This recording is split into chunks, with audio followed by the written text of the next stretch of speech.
Hi book friends, I'm Erin, and this is Erin Go Read.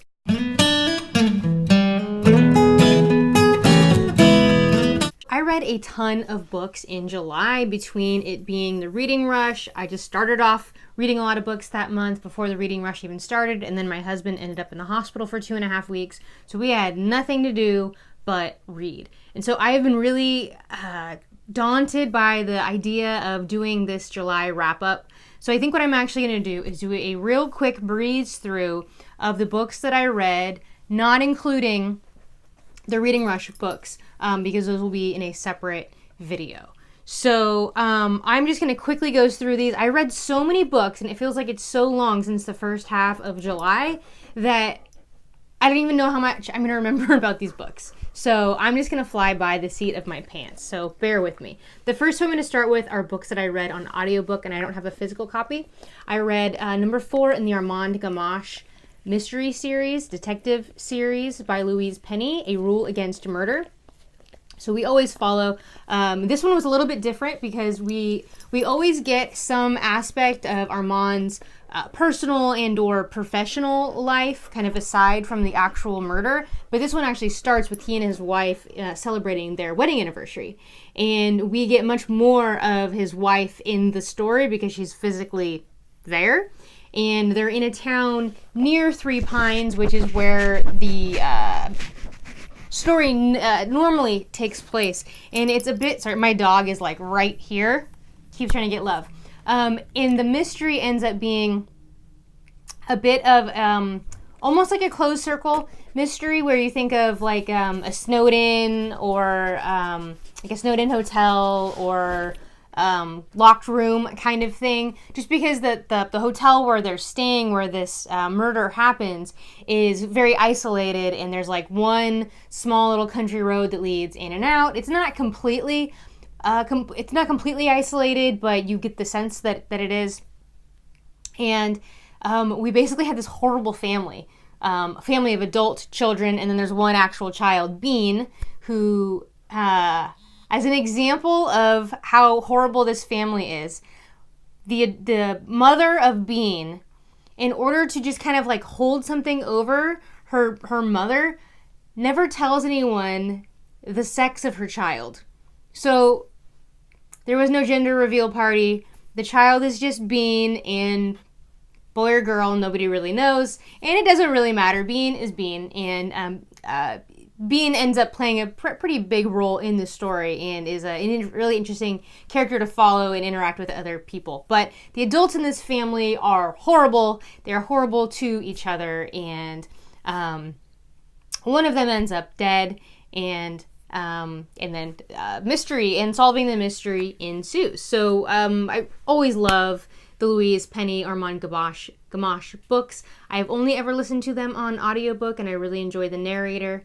I can't think of his name right now. But yeah, 4 stars. It's pretty much my standard Louise Penny rating for now. I haven't been disappointed yet by one. And I have a little bit of a hard time giving 5 stars to a mystery sometimes. But so anyhow, that's that. The second audiobook I listened to was 7 Sisters by Lucinda Riley. And I got this recommendation from Kate Howe at Kate Howe. And this is the first in a series of books that follows the sisters. And so in the first one is a little bit different, I think, because we get kind of the origin story. And basically the father of these 6 sisters actually has adopted them all from various places and brings them to his like big like manor house in Switzerland.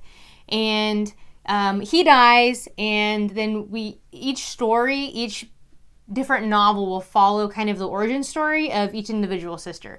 So in the first one, we follow, I can't think of her name, and I don't have a physical copy of the book, but it follows this sister who has stayed at home. She's lived in Switzerland. She's lived, I think she has her own like cottage on the manor property, but we follow her origin story, and the father has left a clue for each of the girls about where he got them from. He adopted them all from somewhere. And so they get a clue as to where it was that he found them to adopt them. So the first sister tracks her kind of heritage back to Rio de Janeiro, Brazil, and we spend time in her backstory during the building, the construction and planning of the Christ the Redeemer statue. We go to Paris, and almost none of the actual story takes place in Switzerland. Mostly it's in Brazil and in France, and it felt very immersive in the cultures. And if you've been to either place, you will probably know what they're talking about, and feel like you're right there in the city with them. And I look forward to reading the other book. So far, I don't think there's any other that is available on Overdrive, on any of the audiobook apps. But I'm interested in reading the rest of them. So it's basically historical fiction with a bit of romance. This one had a romance in it. As we're looking at the origin story of someone, we have to find out how mom and dad got together. So that's part of the story. And then, so I assume that that's going to be an element of the other ones, but I'm not sure. So that was real fun. I like 3.5 stars probably for that. Next up is a book I remember very little of. I read it in one sitting. This is a galley copy from Grey Wolf Press of Space Invaders by Nona Fernandez, and this is translated by Natasha Wimmer, and comes out November 5th of 2019. And so actually this came with a really cool, I don't have it on me, really fun Space Invaders keychain, which I used to love playing Space Invaders when I was a kid on the Atari and on my computer. And so this basically follows a group of childhood friends who are all reminiscing about this one particular female friend of theirs, and something horrible had happened to her, and they're kind of discussing what happened to her. So I feel like I need to reread this. I read it so quickly. I don't feel like a lot of it stuck. And the same is actually true with the next book. And the writing is great in both of these, and so I think I probably will reread these at some point. The next book is Another Brooklyn by Jacqueline Woodson. I believe this is listed as a YA book, which I didn't realize at the time. It certainly doesn't speak down to the reader in any way. The writing is very poetic. We follow a group of young girls who are friends living up in Brooklyn, growing up in Brooklyn, and just kind of their experiences in Brooklyn, in more sheltered homes or lifestyles versus being able to kind of roam the streets a little bit as they gain more independence. And this is definitely another one that I would like to reread, as I feel like I was just blazing through books like too fast and not giving them the time to marinate. But I really enjoyed the book, the story, and the writing in particular was amazing. And so I will definitely get to more Jacqueline Woodson. These are completely out of order, by the way, because this is one of the later books that I read in the month right before Booktubeathon started, and this was, I think you'll see this in the first hospital vlog that we did. This is Antoine Laurain's Vintage 1954, and this is translated from the French by somebody. And this is translated from the French by Jane Aitken and Emily Boyce. So this is kind of, it's sci-fi, but it's very loosely sci-fi. It's more almost like a historical fiction romp through 1954 Paris, but the way we get to 1954 is through some kind of dubiously explained time travel involving a bottle of vintage 1954 wine and a UFO. So basically we have a group of 4 people who are either live in or are staying in this particular building in Paris. One of those is an American who's staying in like an Airbnb. And through circumstances, they end up sharing this bottle of wine. And then we follow each character as they realize that, like, we're not in Kansas anymore, or we're not in 2017 anymore. And there's some like historical figures that show up. Audrey Hepburn, they meet, one of the characters meets Audrey Hepburn in a bar.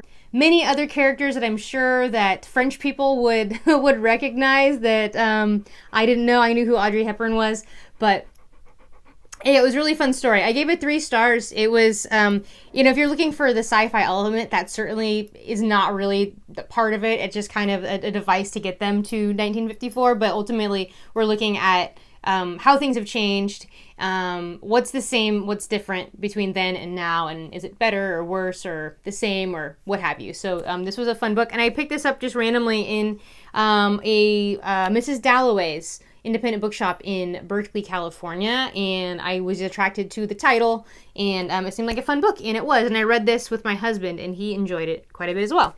And now we have The Library of Lost and Found by Phaedra Patrick, and in this we, basically a woman who believes her grandmother has been dead for like 30 years or something like that, receives in the mail, she's a volunteer at a library, and she receives in the mail a package that's a book with an inscription and signature by her grandmother. But the troubling part, the beginning of the mystery, is that it's dated, I think, 3 years after her grandmother supposedly died. So she's trying to figure out, did she just date it wrong, or could she have actually been alive? And so it follows the mystery of whether or not her grandmother is alive, and if she is alive, what is the, why the secrets and all that, and uncovering that. It also, we explore the relationship with the man who sent her the book in the first place, and the character evolution of our main character. What's her name? Martha. Martha begins the book as a complete doormat. She just is a complete people pleaser and does everything for anyone but herself. And through this kind of quest that she goes on, she basically grows a pair and becomes her own woman. So this was really enjoyable. I think, again, 3.5 stars. Next, we have a graphic novel. This is volume 1 of Giant Days. Not a whole lot to say about this. It's an enjoyable read. I will probably continue on with the series, but we basically follow our main character as she goes to college and living in dorm life and living with new people. And so, yeah, I'm interested to continue along with that story. Nothing like epic to say about it or anything. Then we have a reread. This is my favorite book. This is Ken Follett's The Pillars of the Earth. This takes place in 12th century England, and we essentially follow the building of a cathedral through the eyes, through the perspective of multiple characters having to do with the cathedral itself or Kingsbridge, the town involved in it. I could go so much more deeply into this, but this one's a little bit special to me too, because a little over 3 years ago, my husband was very sick in the hospital. He had all sorts of complications after a surgery, and while we were in the hospital, one of the nurses, he saw me reading. I don't know what I was reading back then, but he saw me reading, and he asked me if I'd ever read Pillars of the Earth, and I hadn't.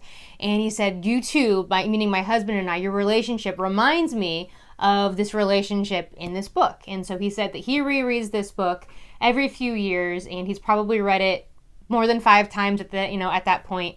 And I ended up picking it up and absolutely adored it. It's I think my edition is 960 pages, so it is quite a behemoth. But you get so deep into the characters, particularly our main characters, Jack and Aliena, Tom Builder, and Prior Philip. And I just love these characters, and I love the story they go through, and there's so much getting knocked down and picking yourself back up, and 2 steps forward, 7 steps back, just this push and pull that they go through, and I just love it. 5 stars again from me. And then finally we have a kind of a funny little book. This is How Not to Die Alone by Richard Roper. And this, okay, I've been describing this as, if you've read Eleanor Oliphant is Completely Fine. This is like Eleanor Oliphant meets The Office. So our main character, what's his name?